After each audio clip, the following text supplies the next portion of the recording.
नमस्कार। आज हम बात कर रहे हैं पश्चिम बंगाल चुनाव की, जहां लोकतंत्र के सबसे बड़े पर्व से ठीक पहले एक ऐसा खेला हो रहा है जिसने राजनीतिक गलियारों में तूफान ला दिया है।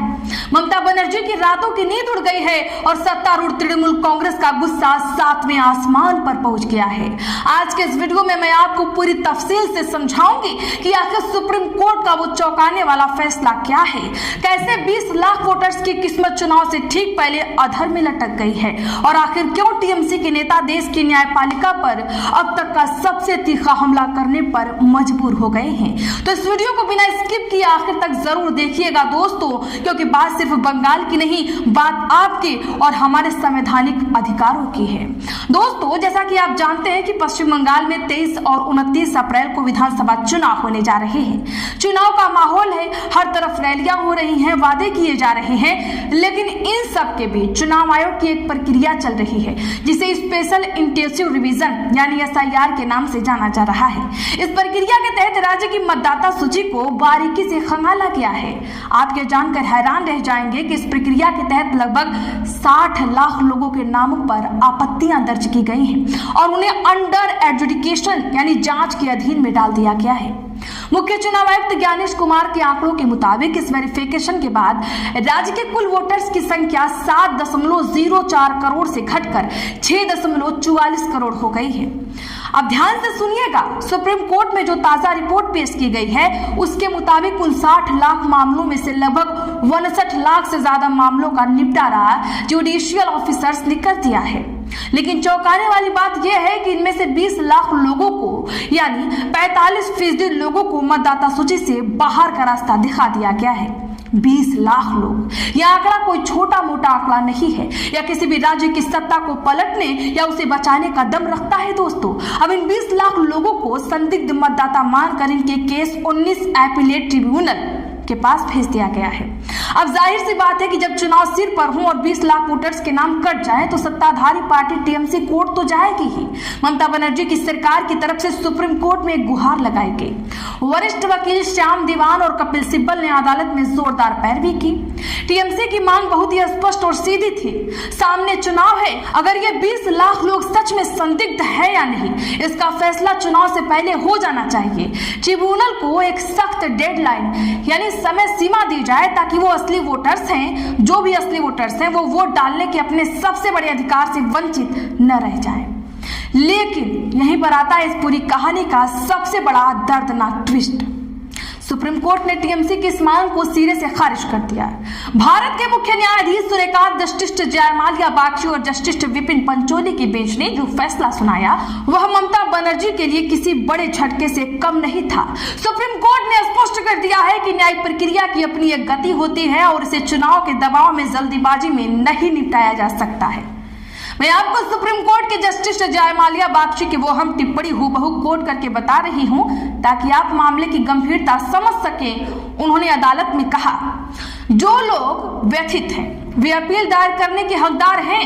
अपीलीय अधिकारी एक निष्पक्ष प्रक्रिया अपनाएंगे और प्राकृतिक न्याय के सिद्धांत का पालन करते हुए अंतिम आदेश पारित किया जाएगा। लेकिन इस अपीलीय प्रक्रिया में 1 महीना या 60 दिन भी लग सकते हैं। हम ट्रिब्यूनल की सुनवाई को कंप्रेस यानी छोटा नहीं कर सकते, केवल इसीलिए कि मतदाता पहले से मैप किए गए थे या 2002 के चुनाव में वोट डाल चुके थे। हम इस आधार पर अस्थायी तौर पर नाम जोड़ना नहीं कर सकते। चुनाव करीब है और 19 ट्रिब्यूनलों पर कोई समय सीमा थोपने से भारी अराजकता फैलेगी। दोस्तों, अदालत के इस रुख का सीधा, साफ और कड़वा अर्थ यह है कि जिन 20 लाख लोगों के नाम अभी सूची से बाहर है ना, वो इस बार मतदाता नहीं बन पाएंगे। अगर ट्रिब्यूनल की जांच में महीनों बाद यह बात साबित भी हो जाए कि वो भारत के ही असली नागरिक हैं और उनका नाम किसी तकनीकी खामी या कलंकी की गलती से कटा था, तब भी कोई बात नहीं। सुप्रीम कोर्ट के नजरिए से वो इस बार नहीं तो भविष्य के चुनाव में मतदान कर सकते हैं। अब आप खुद सोचिए, एक तरफ ममता बनर्जी हर चुनावी रैली में दहाड़ते हुए अपनी आम पब्लिक से एक ही बात कह रही हैं। मैं उनके भाषण को यहाँ कोट कर रही हूँ, ध्यान से सुनिए। मैं आप सब से यह वादा करती हूँ कि एक भी वैध वोटर का नाम लिस्ट से हटने नहीं दूंगी। यह चुनाव जीतने के लिए किया जा रहा एक भयानक षड्यंत्र है जिसे हम किसी भी कीमत पर सफल नहीं होने देंगे।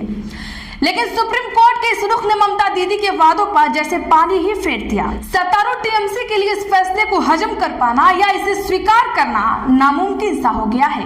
अगर देश की सबसे बड़ी अदालत यह कहे कि कोई डेडलाइन नहीं है, इस चुनाव में नहीं तो अगले चुनाव में वोट दे देना, तो इससे एक बहुत ही बड़ी राजनीतिक बहस का जन्म होता है।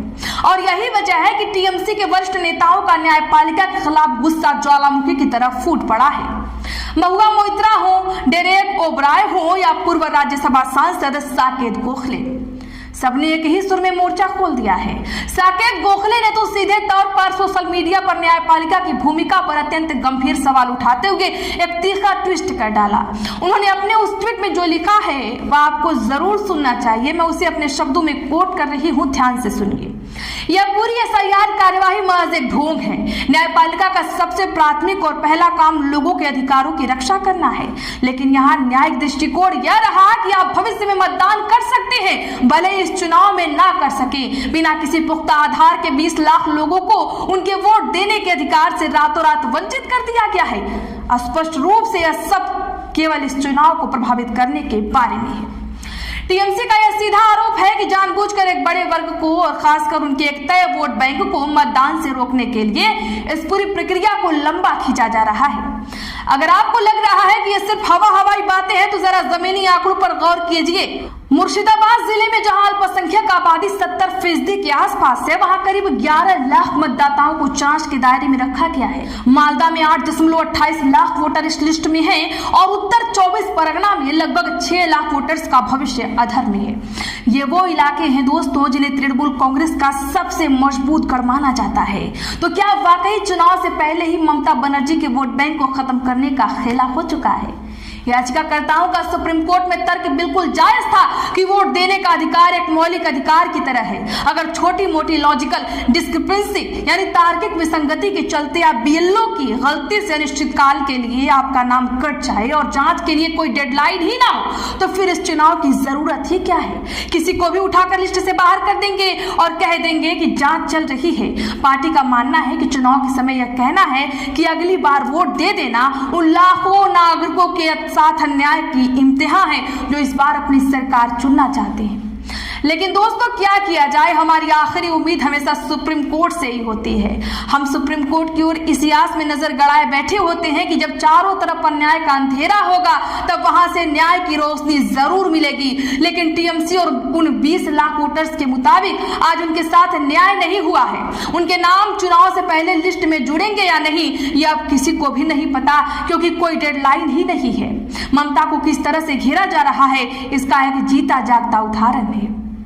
दोस्तों अंत में बस इतना कहूंगी कि पश्चिम बंगाल चुनाव को लेकर जिस तरह का यह बड़ा खेला खेला जा रहा है और सुप्रीम कोर्ट ने जो यह फैसला दिया है, इस पूरे विषय को आप किस अंदाज में देख रहे हैं? क्या बिना डेडलाइन के 20 लाख लोगों को चुनाव प्रक्रिया से बाहर रखना सही है? कमेंट बॉक्स में बेबाक राय जरूर बताएं। बाकी ऐसे ही तमाम सच्ची सटीक और बेखौफ खबरों को यूं ही पाने के लिए कैग मीडिया को अभी सब्सक्राइब करें। वीडियो को लाइक नहीं किया है तो लाइक करें, हर जगह शेयर करें, हर एक मतदाता के पास ये पहुंचना चाहिए। तो हमारा सपोर्ट करें, घंटी का निशान नहीं दबाया है तो दबा लें ताकि ऐसी खबरें आप तक सबसे पहले पहुंचे।